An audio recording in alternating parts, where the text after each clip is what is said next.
Ya, kembali di live hitung cepat Pilkada DKI Jakarta ya Tasya. Ini menarik sebetulnya kalau kita melihat kompetisi dari ketiga pasangan calon, bahkan informasi kalau kita dapat dari Bawaslu misalkan, itu sampai ke hari tenang aja masih ada pergerakan. Artinya kompetisinya ini luar biasa. Sangat sengit sekali. Sangat sengit sekali. Kita tanya-tanya nih ke narasumber kita di sini. Oke, sebentar. Sebelum kita mulai bertanya-tanya yang serius-serius, kita mau tanya dulu, udah pada nyoblos atau belum? Mana buktinya? Sudah. Nah, buktinya. Ini udah mulai pudar nih ya. Jelas ini buktinya. Kok semua kan? nomor satu nih? Iya. Enggak, coba Kok Pak. semua nomor- Tadi mau dua-dua. Ada yang- Mau dua Tapi harusnya. nanti cepat habis tintanya. Oh gitu. Di broadcast WhatsApp itu ada kelingking palsu, coba dicek dulu. Oke, semua hadirin di sini juga udah memilih ya? Udah memberikan suaranya ya? Boleh. Oke. Iya semua. Pak Hamdi juga? Warga Depok. Warga Depok, bukan warga Jakarta. Ya, Warga Depok, ini saya. kalau kita melihat apa yang terjadi pada beberapa bulan terakhir, lembaga-lembaga survei itu banyak mengeluarkan hasil surveinya. Mungkin kita minta pendapat dari Mas Edi Supatmo sendiri. Elektabilitas dari pasangan Agus Silvi itu kan pernah mencuat sangat tinggi sekali. Tapi kemudian nampaknya trennya menurun. Apa yang terjadi menurut Mas Edi?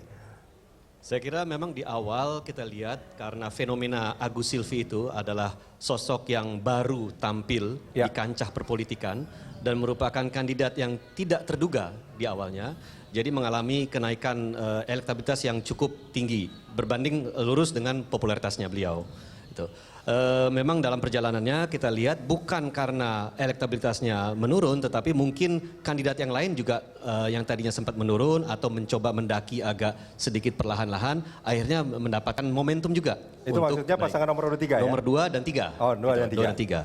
Nah, ya saya lihat pada saat terakhir pun sekalipun kalau kita lihat kenyataan di lapangan itu agak tidak sesuai dengan apa yang disampaikan oleh lembaga-lembaga survei.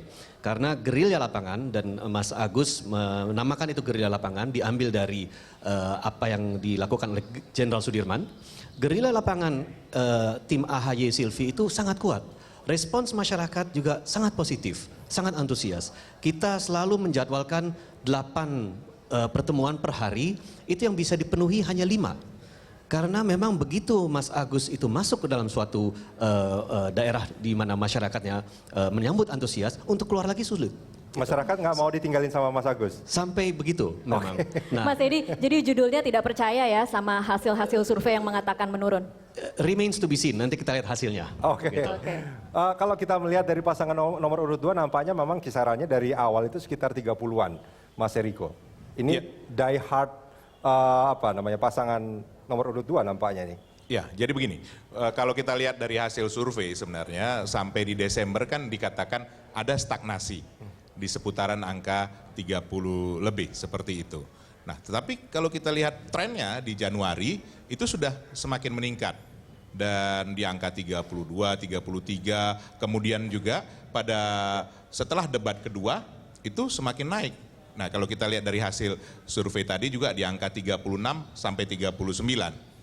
Dan setelah debat ketiga sesuai dengan harapan kita pada 3 hari yang lalu kita mendapatkan hasil dari internal kita sudah di angka 44-45.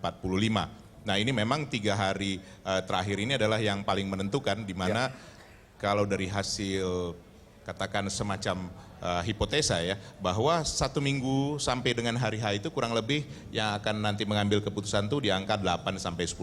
Nah ini yang kita harapkan di akhir ini menjadi bagian daripada kita karena ini adalah pemilih-pemilih yang sangat rasional tentunya yang betul-betul melihat sampai sejauh apa sampai di akhir bagaimana sebenarnya calon-calon yang mereka akan pilih untuk nanti memimpin DKI 5 tahun ke depan. Oke, Mas Eriko kalau boleh tahu target berapa? Target kita tentunya menang dalam 1 putaran ya di atas 51%. 50%. Kalau dari angka yang kita lihat memang tidak terlalu jauh dari angka 50 seperti itu. Dari angka 40 tadi? Dari angka 50 tentunya. Kalau dari 1 putaran ini tidak terlalu jauh dari angka 50% di ya? 51 sampai 53. Oke. Kalau Mas Ferry target berapa Mas Ferry? Yang pertama gini, kelihatannya tidak mungkin 1%, 1 putaran. Karena kemungkinannya itu pecah ke 3 paslon ini dan kemudian paslon nomor 3 ini sebenarnya diuntungkan dari stagnasi atau perlambatan dukungan pemilih suara kepada tadi disampaikan Mas Edi di paslon nomor 1. Artinya pasangan nomor urut 3 diuntungkan, pasangan nomor 2 dan 1 dirugikan ya? Jadi ada revisi sedikit sebenarnya saya ke tadi hasil survei yang Kompas dan beberapa lembaga survei tadi itu kan periodenya awal Februari. Jadi kalau kami melihat paslon kita juga mendapatkan swing voters dari suara pemilih dari kalangan kaum Nahdien yang waktu itu sempat bereaksi terhadap persidangan yang menimpa Kiai Haji Ma'ruf Amin. Besar Jadi, itu ya angkanya ya? sisa swing voters dan undecided voters yang awal Februari sampai dengan sekarang itu kan kira-kira di angka 10%. Tapi sekarang menjelang 3 hari menjelang hari H kurang dari mungkin 6%. Jadi kita dapat limpahan juga dari swing dan dari orang-orang yang semula Anda yakin masuk ke putaran kedua?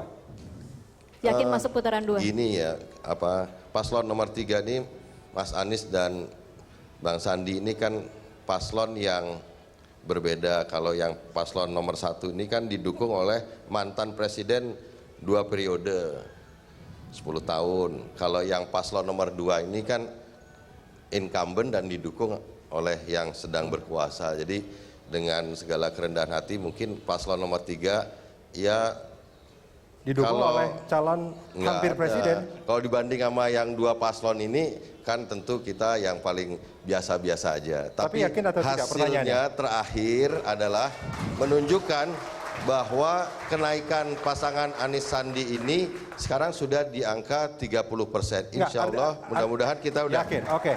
Mas Eriko yakin? Singkat saja yakin mungkin bisa melampaui suaranya paslon nomor 2. Oh, percaya diri bisa melampaui putaran nomor 2. Oke.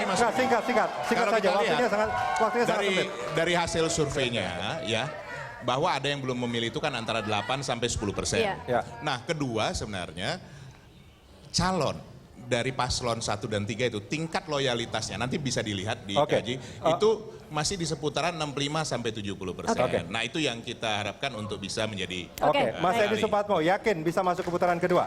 Insya Allah yakin. Harus yakin. Tiga-tiganya yakin. Itu satu hal yang tidak mungkin sebetulnya. Prof. Hamdi Muluk, bagaimana melihat fenomena ini? Ya, saya buka dulu data exit poll SMRC yang barusan saya terima ini. Ini menarik. Ya, jadi ditanyakan, kapan Anda sudah mantap memutuskan memilih calon gubernur, wakil gubernur Anda itu? Ya. Angkanya jadi yang mengatakan sebulan yang lalu sudah memutuskan itu 15,7%. Ya, yang paling banyak itu sudah memutuskan di antara sebulan sampai 2 bulan yang lalu, 60%. Yang memutuskan untuk memilih dari mulai 2 minggu yang lalu sampai hari ini itu kecil, cuma 14%. Artinya kalau kita katakan undecided voter itu memutuskan di saat-saat terakhir, cocok ini. Ini sekitar 15% itu memutuskan dari baru 2 minggu terakhir sampai tadi pagi ke TPS. Ini datanya. Yang memutuskan betul-betul memilih pas waktu mau ke TPS itu dikit, 3%. Jadi artinya apa?